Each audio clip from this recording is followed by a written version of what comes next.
Eyawe na kobelela na yo. Libanga na ngai monene. Eyawe sipa matoi na yo liboso na ngate.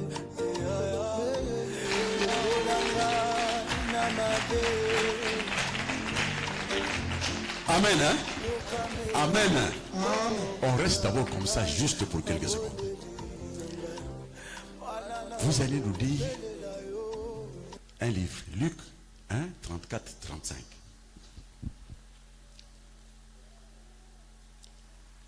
Nous allons chercher à comprendre. Nous avons déjà compris, mais nous voulons ajouter quelques éléments. Et beaucoup plus, je vous ai dit la fois passée, nous avons une église qui a besoin de me suivre très bien. Amen, hein? Oui? Nous lisons le livre de Luc, chapitre 1er, 34 à 35, nous lisons au nom de Jésus-Christ. Amen. L'entête nous dit prédiction de la naissance de Jean-Baptiste et de celle de Jésus-Christ. Oui? 34. 34. Marie dit à l'ange.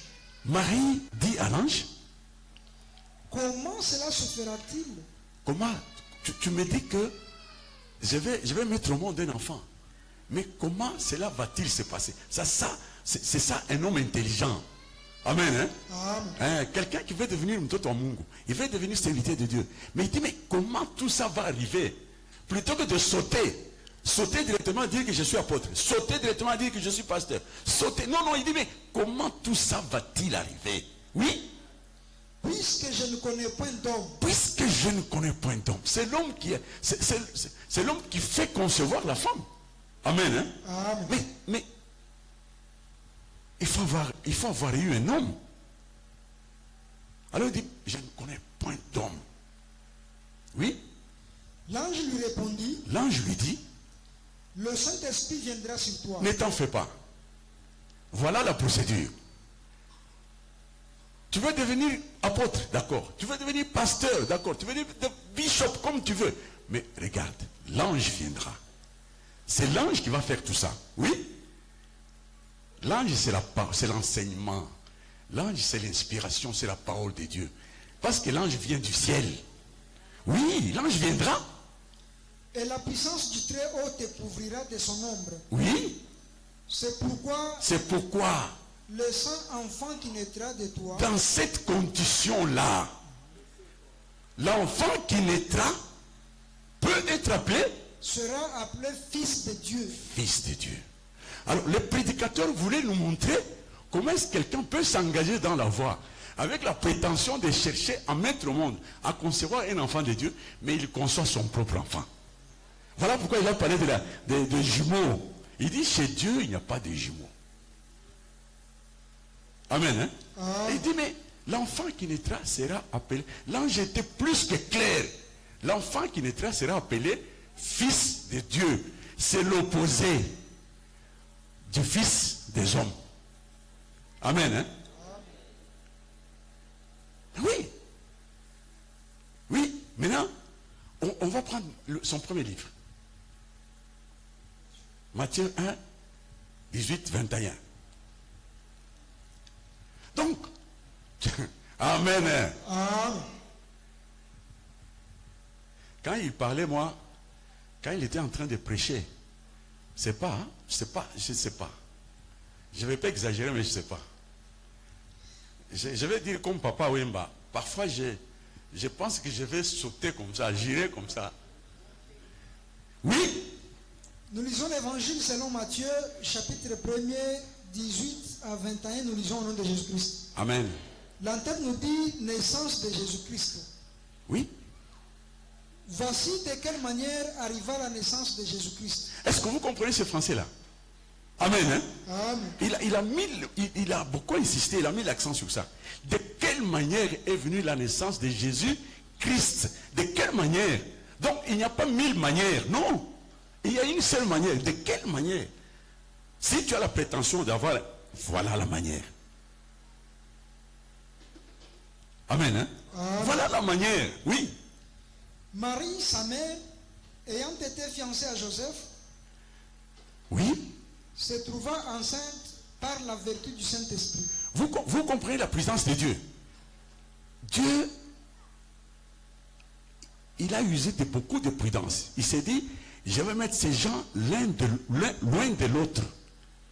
Je vais les séparer d'abord dans les premiers temps. Parce que si je laisse ce monsieur ici, cette interférence humaine, chez Dieu, il faut être vierge. Amen. Hein? Amen. Mais il ne faut pas venir chez Dieu avec un esprit farci de projets, de désirs. Tu regardes, tu veux devenir ceci. Tu regardes, tu veux devenir cela. Non. Il dit, Joseph, mets-toi un peu à l'écart. Parce que le danger qu'il y avait là-bas, Joseph voulait avoir son propre enfant à lui. Donc quand tu t'engages, il est de la famille de David, mais quand tu t'engages dans le voie de Dieu, il y a plus de chances.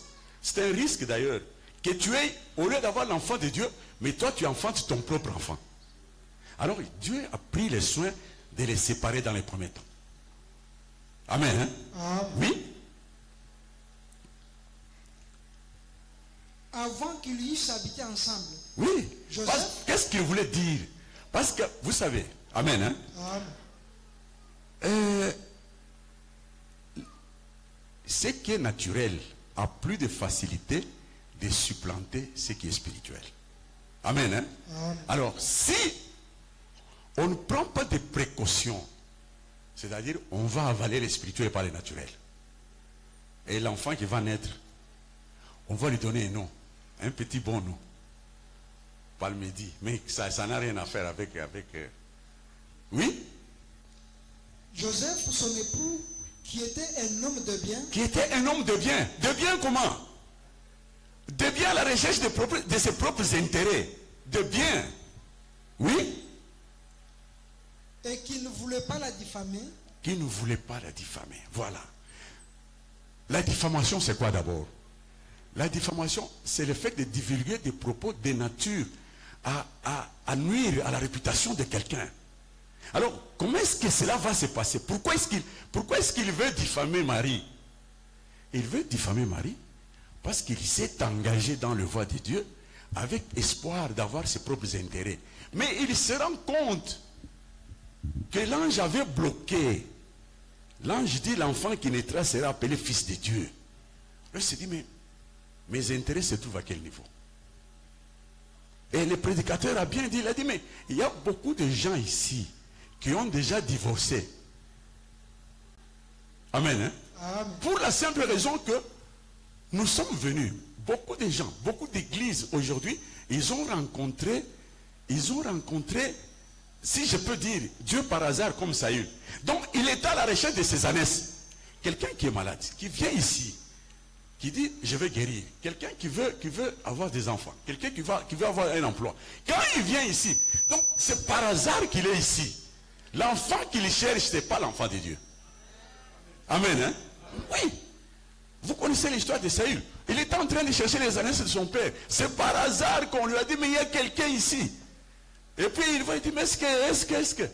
Oui, Samuel lui dit, voilà, je suis là. Non, les ânesses sont déjà retrouvées. Rentre.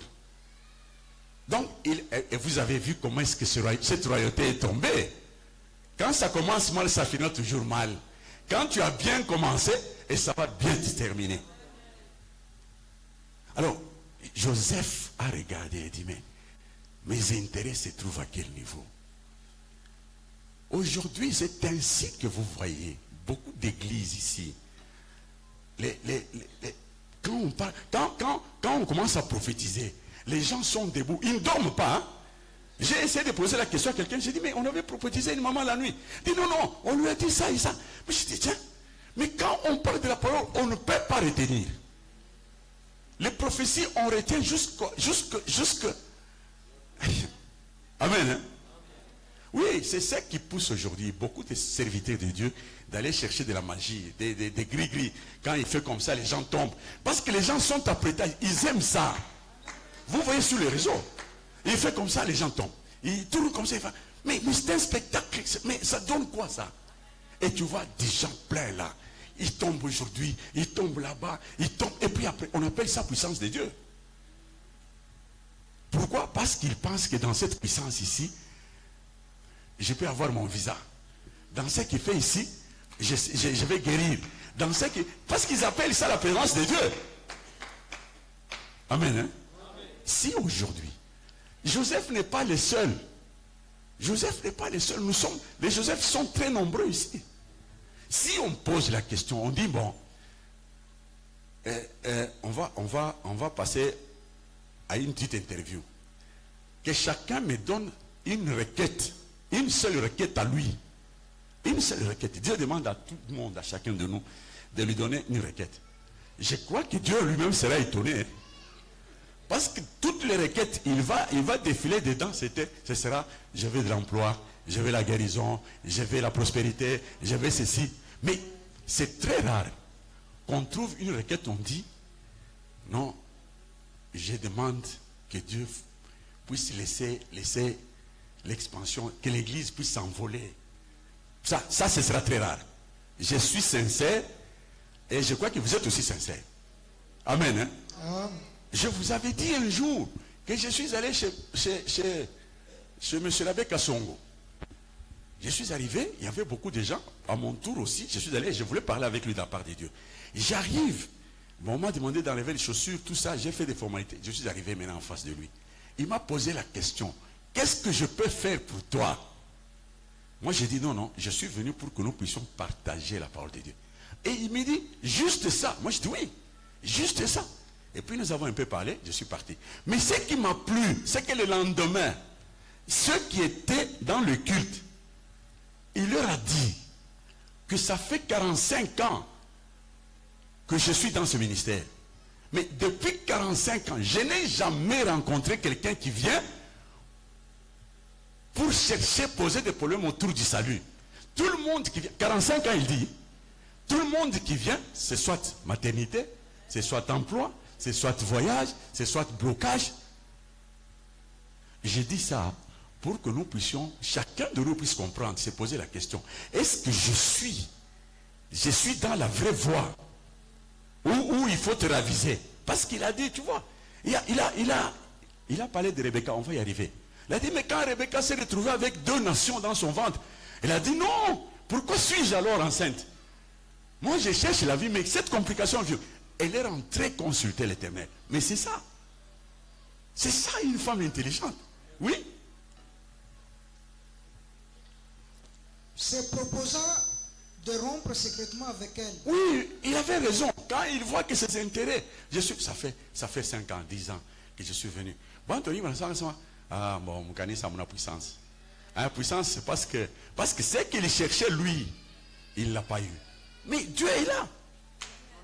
D'ailleurs, on va lui dire. Comme il y pensait, oui.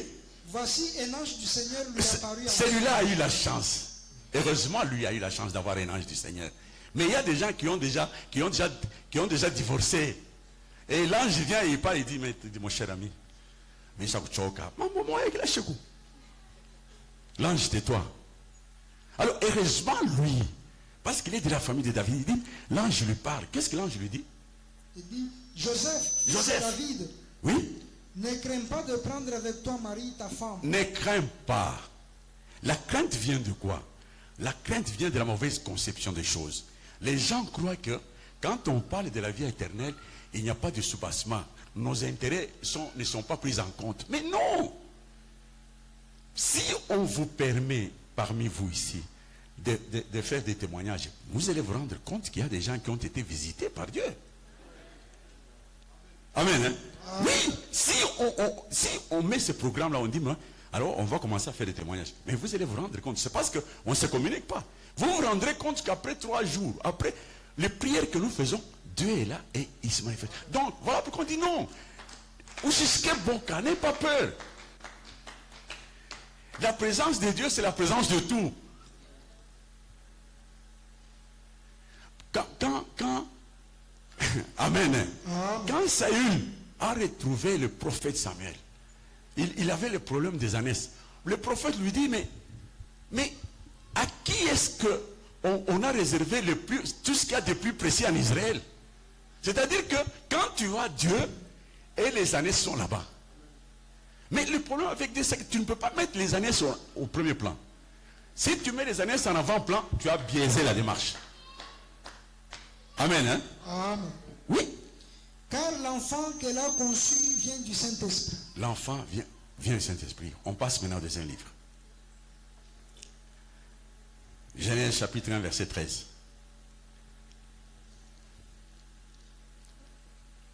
Genèse chapitre 1, verset 13. Oui. Genèse chapitre 1, le 13e verset, Oui. nous lisons au nom de Jésus-Christ. Amen. L'entête création du monde. 13. 13. Ainsi il lut un soir et il lut un matin, ce fut le 3e jour. C'est ça, c'est 13. 3.13. Ok. 3.13, nous y sommes. L'entête nous dit le jardin d'Éden et le péché d'Adam. Oui. 13. Et l'Éternel Dieu dit à la femme, Oui. pourquoi as-tu fait cela? Amen. Hein? Pourquoi est-ce que il a mis ce verset dedans là? Vous comprenez que Marie, c'est une version corrigée de Ève. Amen. Hein? Amen. Et vous voulez mettre... Qu'est-ce que... Des versions corrigées comme nous avons dit. C'est-à-dire que Marie pose la question, je ne connais pas d'homme. Mais est-ce qu'on peut dire qu'il manquait 2 hommes là-bas? Non. Le problème c'est quoi? C'est-à-dire qu'on a dit que la femme doit être soumise à l'homme. Et l'homme ici, c'était le Saint-Esprit. Amen. Hein? Amen. Et Dieu a ajouté, il a dit, mais tes désirs se porteront vers ton mari et lui dominera sur toi. Amen. Hein? C'est ainsi que vous avez vu, quand il a abordé l'histoire de Rebecca, il dit, mais Isaac implora l'Éternel. C'est Isaac, c'est l'homme qui doit implorer. Même dans la vie ici, si tu es en couple, tu es marié, mais si tu ne sais pas prendre l'autorité sur le ménage, en tout cas à l'avenir de ce ménage, le ménage là n'ira pas très loin. Amen. Hein? Amen. Tu es là, tu rentres, tu sors le matin, tu rentres à midi ou le soir, on te donne un poulet dont tu n'as pas laissé l'argent, et puis un foufou très bien là, tu commences à manger. Et puis tu dis, mais est-ce qu'il n'y a pas de piri-piri? Mais tout ça. Amen. Hein? Mais Dieu n'a pas fait cet ordre comme ça. Il a mis l'homme à la tête et la femme vient après. Il a mis Christ au-dessus de l'homme. Christ, c'est le Saint-Esprit. Amen. Hein? Amen. Voilà. Alors, si il voulait insister pour dire que cette délinquance de Ève là, parce que l'homme n'avait pas d'autorité. Quand l'homme n'est pas autoritaire, il laisse de l'espace à la femme et la femme va faire tout ce qu'elle peut faire. Et conséquence de tout ça, c'est-à-dire qu'il n'y aura pas de ménage. Amen. Hein? Amen. Il n'y aura pas de ménage. Pourquoi? Pour la simple raison que les enfants qui viendront de ce ménage-là seront de pères différents. Vous connaissez l'histoire de Ève. On a dit, mais elle a eu Caïn elle a enfanté de Caïn qui est du diable. Mais pendant qu'il avait Adam devant lui. On va cueillir un fruit, elle en mange, et vient, Julien prend. Et Julien commence à manger. C'est bon. Mais non. Julien doit savoir. Vous avez vu comment est-ce que la femme de Manoah, comment Manoah posait des questions. Cet ange, il avait quel aspect? Bon, s'il vient, dites-lui qu'il vienne me voir. C'est ça un homme. Amen. Hein? Amen. Oui. Maintenant, nous allons à Genèse 25. Genèse 25, 21, 23. Genèse 25, 21 à 23, nous lisons au nom de Jésus-Christ. Amen. L'entête nous dit les 2 fils d'Isaac, Ésaü et Jacob. Oui. Isaac implora l'Éternel pour sa femme. Voilà. Nous le rédigeons encore pour la deuxième fois. Il dit, Isaac implore l'Éternel à la place de sa femme. Pourquoi c'était Isaac? Isaac, c'est ça l'intelligence. Parce que Rebecca, c'est la sagesse. La sagesse ne peut agir qu'en fonction de la connaissance que tu as. Amen. Hein? Amen. Oui. Tu ne peux pas. Amen. Hein? Amen. C'est-à-dire que c'est l'homme qui est au-dessus. C'est l'homme qui inspire la femme. Voilà pourquoi ils feront une seule chair. C'est-à-dire, ce que l'homme pense, c'est ce que la femme... Parce que la femme, c'est mettre en acte la connaissance de l'homme. Amen. Hein? Ah. Oui. Alors, il a un problème éternel. Car elle était stérile. Oui, parce que Rebecca était stérile. Donc, en fait, c'est Isaac lui-même qui était stérile. Amen. Hein? Ah. Oui. Et l'Éternel l'exauça. Rebecca, sa femme, devint enceinte. Voilà. Ce que j'aime beaucoup là-bas, c'est cette suite-là. Les enfants se heurtaient dans son sein. Elle se retrouve avec 2 enfants dans le ventre. Oui. C'est-à-dire, automatiquement, il y a le fils de Dieu et le fils d'Isaac. Donc, il y a les intérêts de Dieu là-bas, la vie éternelle, et il y a ses propres intérêts. Et si les 2 intérêts sont en conflit, comme vous savez, Dieu dit toujours que je suis un Dieu jaloux. Si les 2 intérêts sont en conflit, c'est-à-dire lui se retire. Amen. Hein? Amen.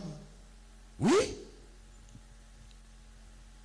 Et elle dit, s'il en est ainsi, s'il en est ainsi, pourquoi suis-je enceinte? oui, devant une situation, si tu es vraiment un enfant de Dieu, si tu es venu pour chercher la vie éternelle, quand tu es devant une circonstance, tu te rends compte que tu es en train de cultiver 2 motivations différentes et qui sont opposées. Arrête-toi. Tu te dis, mais qu'est-ce qui se passe? Pourquoi suis-je enceinte? Tout le temps que je passe pour aller apprendre la parole, c'est pour perdre ça. Amen. Hein? Pourquoi alors suis-je enceinte?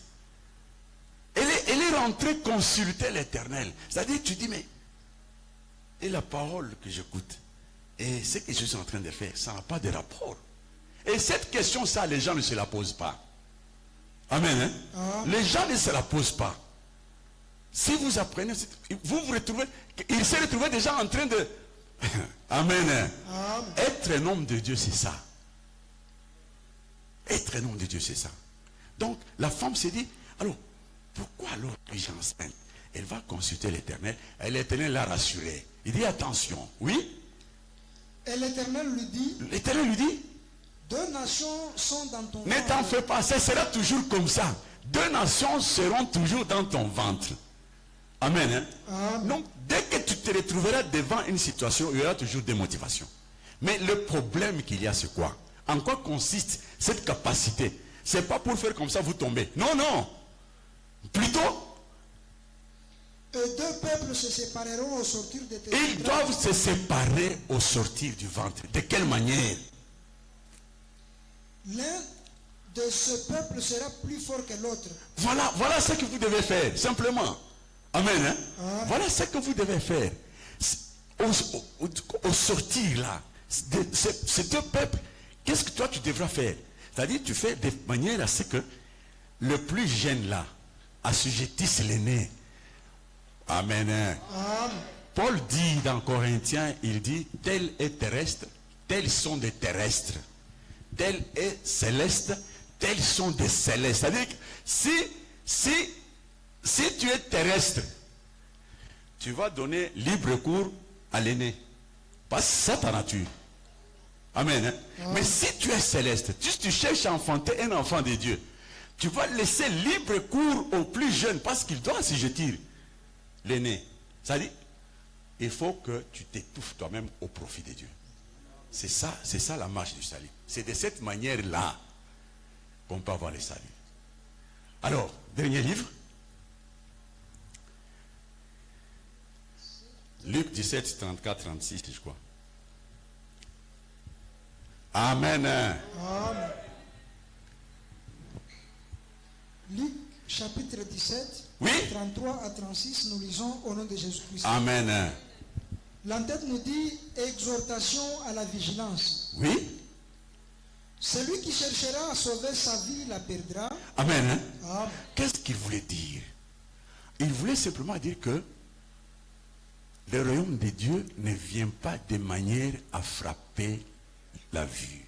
C'est-à-dire que ne pense pas qu'un jour, comme les gens qui attendent, le royaume va venir, Jésus va descendre. Non, le royaume est parmi vous, c'est ce qu'il a dit. Le royaume de Dieu est parmi vous. De quelle manière? C'est-à-dire, chaque jour qui passe, Oui, ajoute ce verset-là. Celui qui cherchera à sauver sa vie la perdra. Oui. Et celui qui la perdra la retrouvera. Oui, mais de quelle manière, comment ça va se passer? Je vous l'ai dit, Oui. en cette nuit-là, Ah oui, cette façon de concevoir, de voir les choses. Tu cherches à conserver ta vie. Il appelle ça nuit. Nuit, c'est une mauvaise façon de voir. Voir. Si tu veux mettre Dieu devant, eh bien, tu es béni. Parce que tout ce que tu feras sera béni. On dit, celui qui bénit Abraham sera béni. Mais cette phrase-là, les gens ne comprennent pas. Ils vont se poser la question, mais Abraham est déjà mort. Où est-ce que je vais le rencontrer? Mais Abraham est ici devant toi. Alors quand tu bénis Abraham, tu es béni. Tu es en train de vendre au marché. Mais si il y a prière, s'il y a enseignement, tu donnes priorité alors, au Fils de Dieu. Tu viens et Dieu s'occupera du reste. Amen. Mais si tu mets tes intérêts en avant-plan, vous allez vous retrouver en train de faire le bras de fer avec Dieu. Et c'est lui qui gagne toujours. Amen. Hein? Et c'est Dieu qui gagnera toujours. Il dit, le royaume de Dieu ne vient pas de manière à frapper la vue. Parce que le royaume est parmi vous. De quelle manière? Chaque jour, tu as le royaume entre tes mains. C'est à toi de le prendre. C'est à toi de le laisser. Comment ça? Oui? De deux personnes qui seront dans un même lieu. Chaque fois, quand il y a des pensées, quand il y a des intelligences qui se bousculent en toi face à une situation donnée, être l'homme de Dieu, la puissance de Dieu. Parce qu'on dit Christ, c'est la sagesse et la puissance de Dieu. Cette puissance-là, comme je l'ai dit, ce n'est pas de renverser les gens dans les bancs.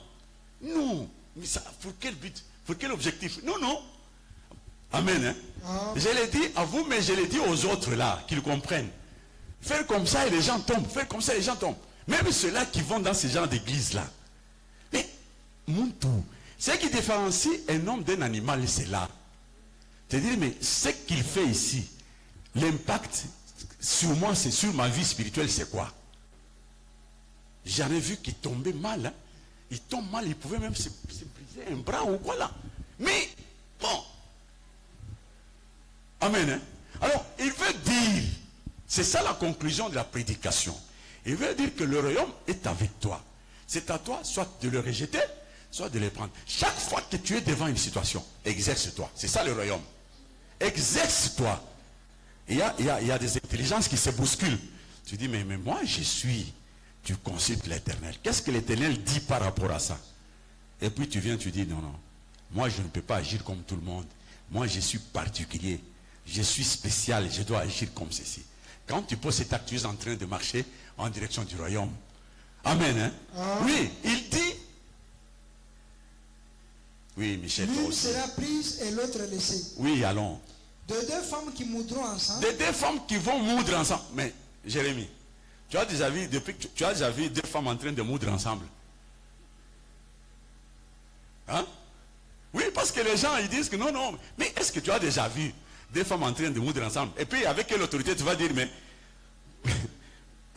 Écoutez, amen. Hein? Ah. J'ai posé la question à quelqu'un, parce que les gens ne sont pas intelligents. Je lui pose la question, je dis, mais Jésus était en train de fouetter les gens au temple. Quelle force il avait, lui? Quelle autorité il avait? Si nous pouvons prendre ça d'une façon Chanel. Hein? Qu'est-ce que l'autorité? Est-ce que Jésus... D'abord, c'est quelqu'un qui mangeait mal. Hein? Oui, parce qu'il était pauvre. Ce sont des femmes qui le soutenaient. Ça, vous savez l'histoire. Il y avait des femmes de distinction autour de lui. À la seule différence qu'il était Dieu. Amen. Hein? Donc, de deux femmes qui seront en train de moudre. Moudre, c'est-à-dire pour fabriquer, pour faire de la farine. La farine, c'est pour finalement aboutir à faire du pain. Le pain, c'est le comportement que tu dois afficher. Donc, alors, quand ces deux femmes sont en train de moudre, c'est en toi. Tu dis, non, non. Toi, la femme de gauche, tu es en train de m'égarer. Retire-toi. Je prends la femme de droite. Non, écoute, en tant que serviteur de Dieu, je dois agir comme ça. Et il y a les enseignements samedi. Non, non, j'arrête toutes mes activités à 14 heures. Le temps de me laver, 15 heures, je suis dans la salle, j'écoute. C'est de cette manière-là que Jésus est né. Et Jésus qui? Jésus Christ. Il y a beaucoup de Jésus. toutes les églises ici, même par les dénominations, les puits de Jacob, les serpents de Marie. Mais de quelle manière? Oui. De deux hommes qui seront dans un champ. Deux intelligences en toi. Le champ, c'est toi. Deux intelligences qui se bousculent. L'un sera pris et l'autre laissé. Prends l'un et laisse tomber l'autre. Amen. Hein? Amen. C'est-à-dire l'intelligence qui est favorable à la volonté divine. L'intelligence qui va faire de toi un homme de Dieu. Cette intelligence qui va te booster, en train de te pousser dans la voie du salut. C'est celle-là que tu vas lever. Amen. Hein? Amen. Et que cela nous console au nom de Jésus-Christ. Amen.